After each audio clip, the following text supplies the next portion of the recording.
को इस काबिल बनाइए कि आपको न सिर्फ सरकारी नौकरी मिल सके बल्कि आप प्राइवेट सेक्टर में भी बहुत सफल होकर अपना काम कर सकें।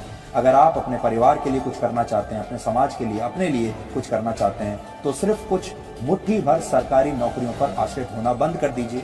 आपको हर महीने अच्छी तनख्वाह ही तो चाहिए, चाहे सरकार से मिले या फिर किसी प्राइवेट कंपनी से मिले। ये नौकरियां खैरात में नहीं दी जा रही हैं। तो आपको ऐसा लगता है जैसे ये नौकरियां खैरात में बांटी जा रही हैं, भीख की तरह बांटी जा रही हैं। छात्र जो है वो एक भिखारी की तरह अपना कटोरा लेकर अपना हाथ फैलाकर सरकार के सामने खड़ा है और वो एक भीख की तरह, खैरात की तरह ये नौकरियां बांट रही हैं। अगर आपको मिल गई तो आपकी किस्मत अच्छी है और अगर आपको नहीं मिली तो आप कोई शिकायत नहीं कर। तो आपने सुना, नौकरियां खैरात में नहीं बढ़ रही है और आपको पता ही होगा सरकारी नौकरी के लिए कितनी ज्यादा मेहनत करनी पड़ती है। एक बात बताओ यार, इतनी मेहनत करके हम सरकारी नौकरी की तैयारी करते हैं तब जाकर मिलती है, क्या हम वैसा ही प्राइवेट के लिए नहीं कर सकते हैं?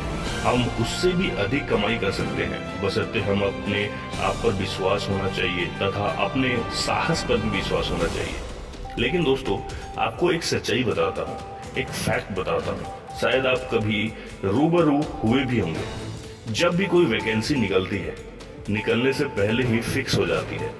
आज आप ये सुनकर दंग रहने वाले हैं, आपके होश भी उड़ सकते हैं। यह पहले से फिक्स रहता है कि किसको नौकरी दी जाएगी और किसे नहीं, यानी कि पोस्ट बेची जाती है। जो पैसे देंगे पहले नौकरी उनकी पक्की होगी, न कि आपकी। लेकिन दिल है कि मानता नहीं। दिल को तसल्ली दिलाने के लिए हम फॉर्म भरते हैं। अब मैं आपको ऐसी क्लिप दिखाऊंगा जो मुख्यमंत्री रह चुके हैं। नौकरी नहीं, स्वरोजगार, क्योंकि नौकरी तो नहीं मिल सकती। मैं मुख्यमंत्री था तब भी बोलता हूँ, जब मैं नहीं था तब भी बोलता हूँ, आज हूँ तो आज भी बोलता हूँ और आज भी नौजवानों से कहना चाहता हूँ कि सरकारी नौकरी के चक्कर में मत रहिए। हमको स्वयं रोजगार करना चाहिए और हमारी कोशिश होनी चाहिए कि हम दो लोगों को और कैसे रोजगार दे सकते हैं, इसी से राज्य का कल्याण। अपने साथ दो और लोगों को रोजगार कैसे दी जाए, ये आपने जाना। अब बात करते हैं नेटो मार्केटिंग की, जहां पे 0.01% लोग सफल होते हैं, यानी 4 से 5,000 लोगों में कोई एक ही सफल हो पाता है। आश्चर्य की बात है कि गवर्नमेंट जॉब में इससे भी कम लोग सफल होते हैं, यानी नौकरी पाते हैं। यदि हम खुद का व्यवसाय करना चाहे तो हमारे पास दो ऑप्शंस होते हैं, सोर्सेज, दूसरा विदाउट सोर्सेज। आज के समय में कोई भी काम बिना पैसे के पॉसिबल नहीं है, थोड़ी बहुत जरूरत तो पड़ेगी ही पड़ेगी। अब इसके लिए यूथ कंडीशंस यानी 18+ होना चाहिए और इन समस्याओं में उनके पास पैसे भी नहीं होते और ना कोई बैंक उन्हें लोन देने को तैयार होता है। 2 से 3 उपाय होते हैं टीनेजर के पास।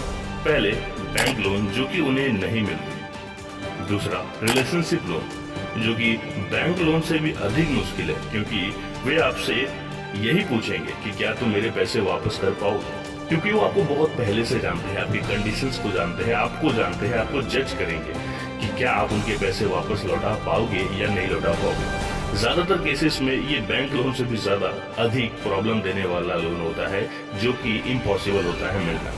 तीसरा होता है मेरे दोस्त फ्रेंडशिप लोन। फ्रेंडशिप लोन एक तरह से कह दो कि आपको ना ही मिले ऐसा पैसा, यानी फ्रेंड्स आपके वो लोग होते हैं जो कि खुद टीनेजर होते हैं, उनके पास खुद ही पैसे नहीं होते, तो वे आपको कहाँ से पैसे ला कर देंगे। तो फ्रेंडशिप भी यहाँ पे काम नहीं दे। हमारे पास पैसे आने का कोई भी साधन नहीं है, लेकिन हमारे पास है स्किल्स। स्किल्स के आधार पर आप पैसे कमा सकते हैं तथा अपने आप को और डेवलप कर सकते हैं। उसके लिए सबसे आसान रास्ता है नेटवर्क मार्केटिंग। किसी भी अच्छी नेटवर्क मार्केटिंग कंपनी को ज्वाइन कर लो, लेकिन कुछ दिनों के लिए ही, हमेशा के लिए नहीं। ज्वाइन करिए, सेमिनार्स अटेंड कीजिए, लोगों के साथ मिलिए, कम्युनिकेटिंग स्किल्स को बढ़ाइए, खुद को प्रेजेंट करना सीखिए। इसे करते करते न केवल आप कुछ पैसे कमा लेंगे, बल्कि अपने कॉन्फिडेंस को भी आप बहुत ज्यादा ग्रो कर जाएंगे। एक बार कुछ पैसे आ जाए, कॉन्फिडेंस थोड़ा सा गेन हो जाए, फिर कोई भी बिजनेस आप खड़ा कर लेंगे।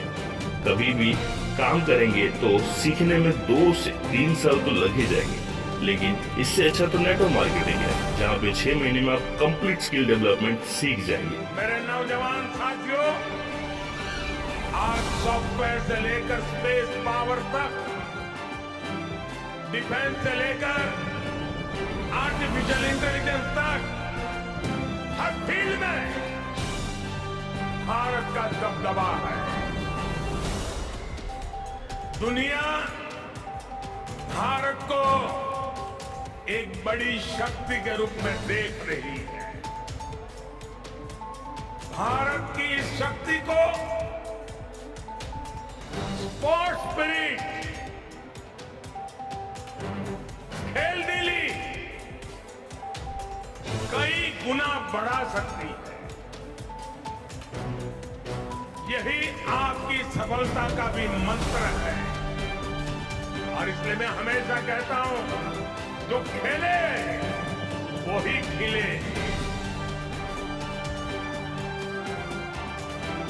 मेरी आप सब युवाओं के लिए भी सलाह है, सफलता के लिए कभी कोई शॉर्टकट मत खोजिएगा।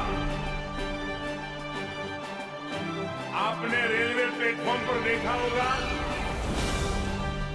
कुछ लोग ब्रिज पर से जाने के बजाय पटरी क्रॉस करके जाते हैं, तो वहां रेलवे वालों ने लिखा होता है, short come will cut you short.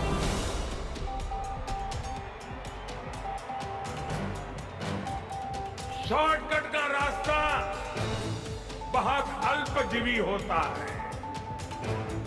साथियों, सफलता का केवल एक ही है, उसका एक ही मंत्र है, लॉन्ग टर्म प्लानिंग और कंटिन्यूअस कमिटमेंट। न एक जीत कभी हमारा आखिरी पड़ाव हो सकती है और न ही एक हार। हम सबके लिए हमारे वेदों ने कहा है, चरैवेति चरैवेति चरैवेति।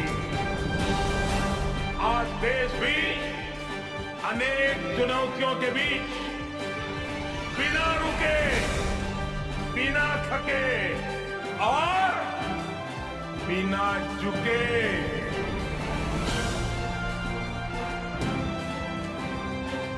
आगे बढ़ रहा है। हम सबको मिलकर के सतत परिश्रम के साथ लगातार आगे बढ़ना है। दोस्तों, वीडियो पसंद आई तो लाइक करके जाइएगा और अगर वीडियो में कोई गलती नजर आए तो कमेंट में जरूर बताइएगा। ऐसे अमेजिंग और नॉलेजेबल वीडियोस देखने के लिए सब्सक्राइब कर ले और टाइम पे वीडियो देखने के लिए बेल आइकन को प्रेस जरूर कर लीजिएगा। जय हिंद, वंदे मातरम।